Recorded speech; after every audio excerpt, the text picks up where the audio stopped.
Let me tell you something real tonight, something nobody teaches you when your heart is involved. Love doesn't break people. Attachment without self-respect does. And many women don't lose men because they care too much. They lose themselves while trying to be understood.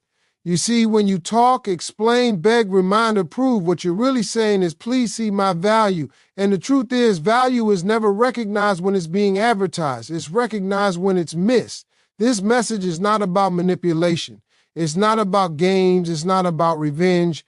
This is about emotional intelligence. Because there is one thing, just one, that when done correctly shifts power without force, awakens emotion without pressure, and creates longing without effort. And when that happens, he won't cry because you left. He'll cry because he finally feels what you carried alone. When emotional access is removed, something powerful begins to happen inside the human mind, especially for a man who has grown used to your presence, your voice, your emotional availability, your reassurance. Emotional absence is not emptiness, it is space, and space forces reflection. This is where most people misunderstand silence. They think silence is weakness, punishment, or retreat.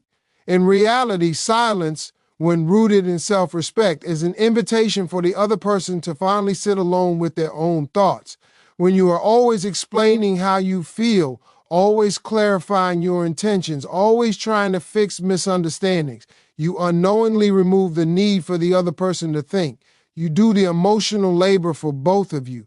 The mind stays comfortable because it doesn't have to work. But the moment that emotional access disappears, the comfort is gone. The brain hates unanswered questions. It seeks closure. It searches for meaning. And when there is no emotional noise to distract it, it turns inward. This is where reflection begins. A man does not immediately feel lost the moment you pull back. At first, he feels relief. Relief from responsibility.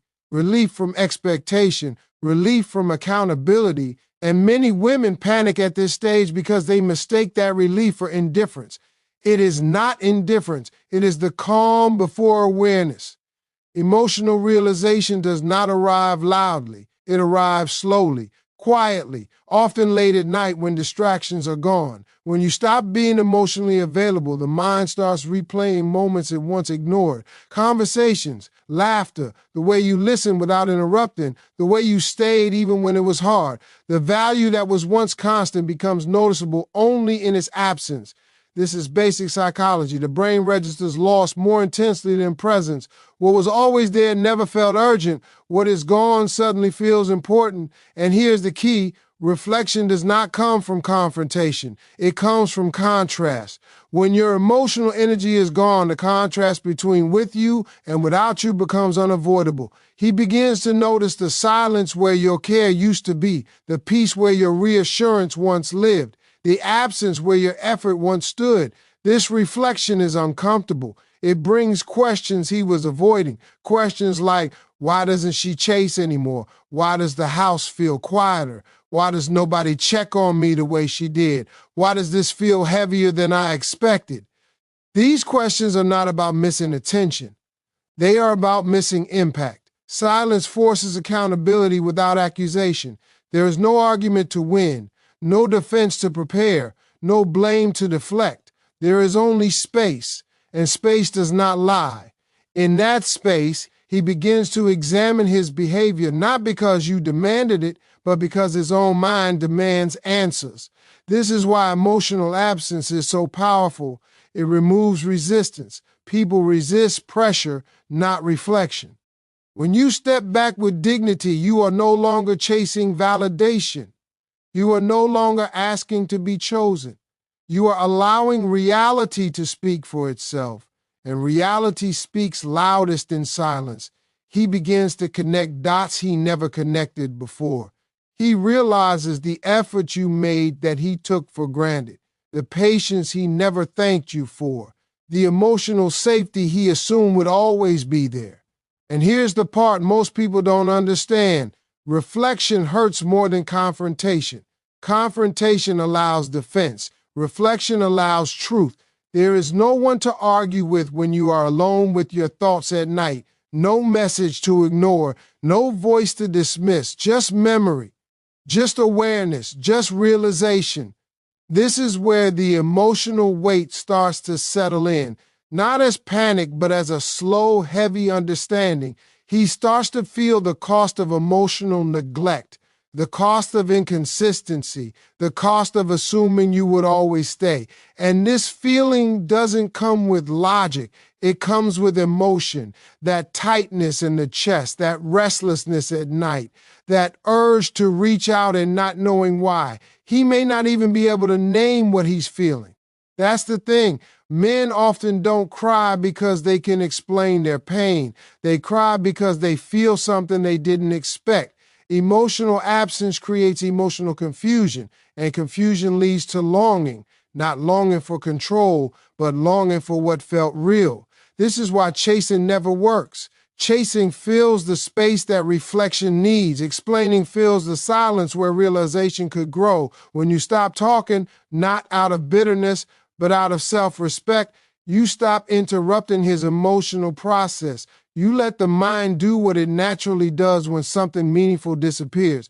And when reflection finally hits, it doesn't come as regret right away. It comes as discomfort, then curiosity, then sadness, then awareness. That's the journey. That's why it happens at night. That's why it feels overwhelming, because emotional absence doesn't scream, it echoes. And once that echo begins, it doesn't stop easily. Self-respect is one of the quietest forces in human psychology, yet it creates the deepest impact. It doesn't announce itself. It doesn't argue. It doesn't beg to be seen. And because of that, it is often misunderstood. Many people confuse self-respect with pride, ego, or emotional coldness, but true self-respect is none of those things. It is the decision to stop negotiating your worth when someone repeatedly benefits from your presence without honoring it. When you operate from self-respect, you change the emotional rules of the connection without saying a single word. You stop overgiving. You stop explaining what should already be understood. You stop shrinking yourself to maintain closeness. This shift is not dramatic on the surface, but psychologically it is seismic. Because the moment you stop chasing, you stop being predictable. And predictability is comfort. Comfort dulls awareness. Self-respect removes that comfort. A man may not immediately recognize self-respect as value. At first, he may interpret it as distance, mood, or even indifference. But over time, something interesting happens. The absence of your emotional availability forces him to question the reason behind it. And when there is no argument, no blame, no emotional chaos to point at, the mind turns inward. He begins to ask himself, what changed? And that question is the doorway to realization. Self-respect introduces a psychological boundary. Boundaries are not punishments. They are mirrors. They reflect behavior back to the person without commentary. When you stop tolerating emotional inconsistency, you are not trying to teach a lesson. You are simply refusing to abandon yourself. And that refusal communicates something words never could. You know your value even if he doesn't acknowledge it. This is where the emotional impact deepens. A woman who chases says, "Please choose me." A woman who stands in self-respect says nothing, but her energy says, "I already chose myself." That shift disrupts the power dynamic, not because she is trying to gain control, but because she removed herself from a position of need. And nothing unsettles a person more than losing influence they once had without explanation. Self-respect creates psychological distance, and distance creates curiosity. Curiosity leads to focus. Focus leads to emotional attachment. This is not manipulation, it is human nature. People value what they feel they could lose. When you are always available, always forgiving, always understanding, there is no sense of risk. But when you quietly step back, risk enters the picture, and with risk comes attention. What makes self-respect so powerful is that it cannot be argued with. Anger can be dismissed, tears can be ignored, words can be twisted, but dignity stands firm in silence. There is no fight to win against someone who is simply at peace with their decision. That peace creates unease in someone who benefited from your emotional labor without giving the same in return. This is often the stage where confusion sets in. He may feel something is off, but he can't name it. You're not cold, yet you're not available. You're not angry, yet you're no longer chasing. You're still kind, but no longer bending. That contradiction forces the mind to work, and the mind always tries to resolve what it doesn't understand. Self-respect also restores your emotional balance. When you stop overinvesting, you reclaim energy that was being spent on worry, anticipation, and emotional monitoring. You become calmer, more grounded, more centered, and that inner stability changes how you move, speak, and respond. That change is felt. Energy shifts are always felt, even if they are never spoken about. A man senses when a woman no longer needs his validation to feel whole. That realization can trigger insecurity, not because he wants to dominate, but because he is confronted with the possibility that he is no longer the emotional center of her world. That loss of centrality is deeply unsettling. It forces him to reevaluate his position, his effort, and his role. Here's the deeper truth. Self-respect doesn't make you less loving. It makes your love conditional on mutual respect. And when love is no longer unconditional in the face of neglect, it becomes valuable again. Scarcity increases perceived worth, not artificial scarcity, but natural scarcity that comes from honoring your limits. This is why self-respect lingers in the mind. It leaves behind unanswered emotional questions. Why didn't she argue? Why didn't she beg? Why didn't she try to convince me? Why did she walk away so calmly? Those questions replay because there is no clear answer. And when the mind cannot resolve something, it revisits it again and again. At night, when distractions fade, those questions grow louder. That's when the emotional weight appears, not as regret yet, but as realization. The realization that someone who knew their worth chose peace over proximity. And that realization hits differently because it means the loss wasn't accidental, it was intentional. An intentional loss carries emotional consequences. Self-respect doesn't scream, it doesn't threaten. It simply withdraws access, and that withdrawal forces the other person to finally see what they had, only after it's no longer freely available. Men and women experience emotional loss differently, not because one feels more than the other, but because they process emotion through different internal timelines. For many men, emotional awareness does not arrive in the moment of conflict or separation. It arrives later, after the noise has settled. This delay is often misunderstood as indifference, but in reality it is emotional processing happening beneath the surface, away from expression and explanation.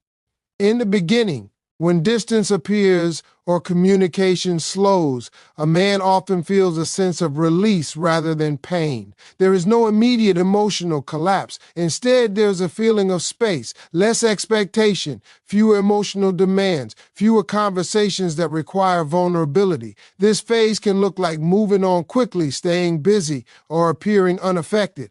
But this is not resolution. It is avoidance disguised as calm.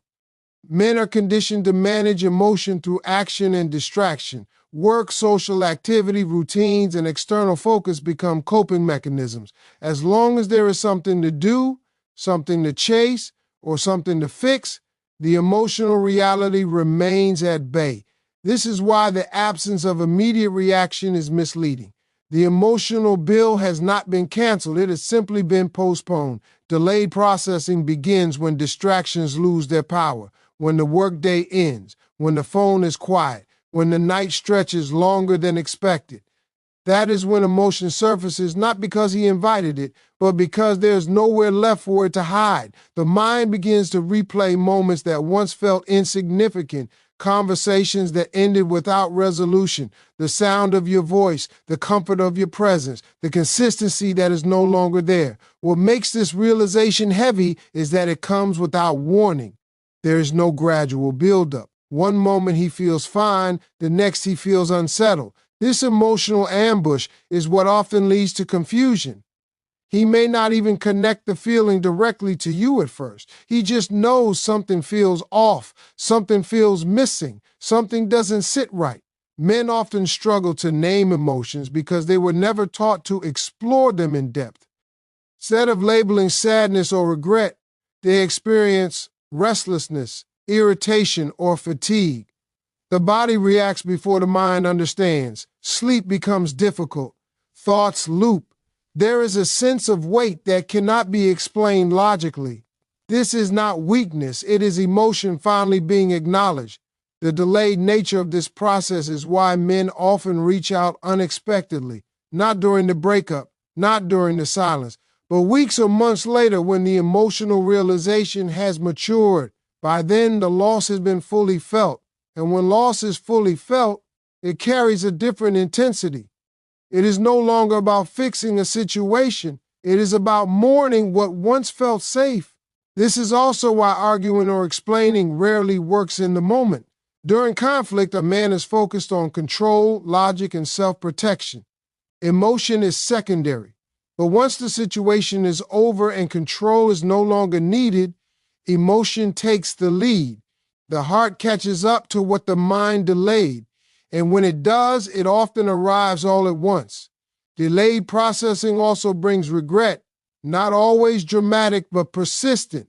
Regret about what was said, what wasn't said, what was assumed, what was taken for granted. The mind begins to form alternative scenarios. If only I had listened more. If only I had shown up differently. If only I had realized sooner.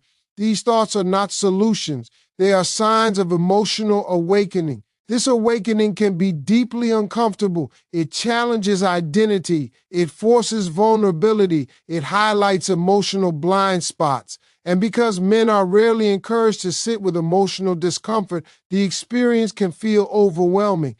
Tears may come without warning, not because of a single thought, but because of accumulated realization.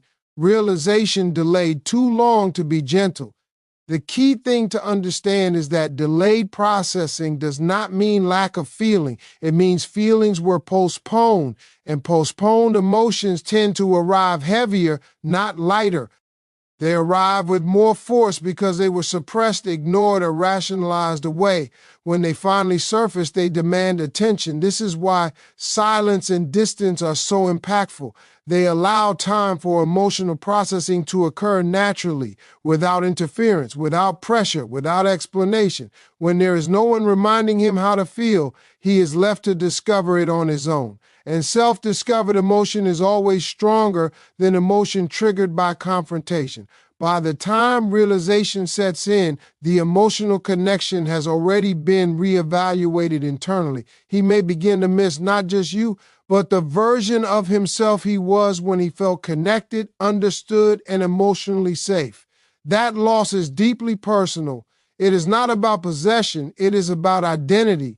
And this is where the tears come in. Not dramatic, not public, but quiet, private, late at night.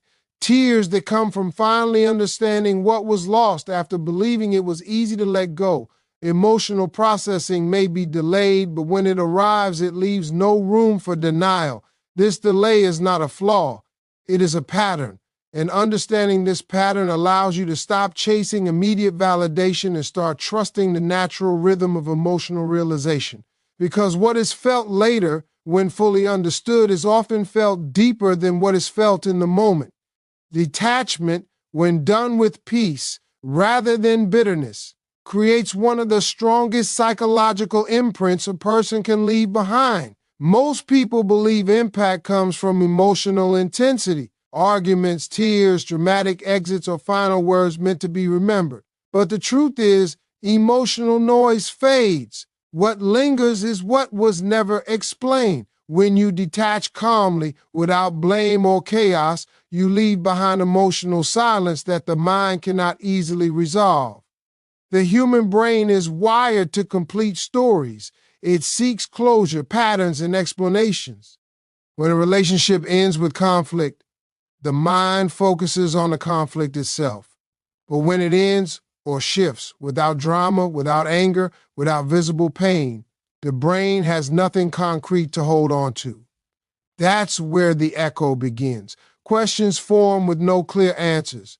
Why didn't she fight? Why wasn't she angry? Why did she walk away so peacefully?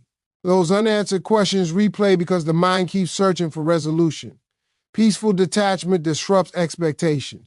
If someone expects emotional reactions and doesn't get them, it creates cognitive dissonance. The behavior no longer matches the mental script. That mismatch demands attention.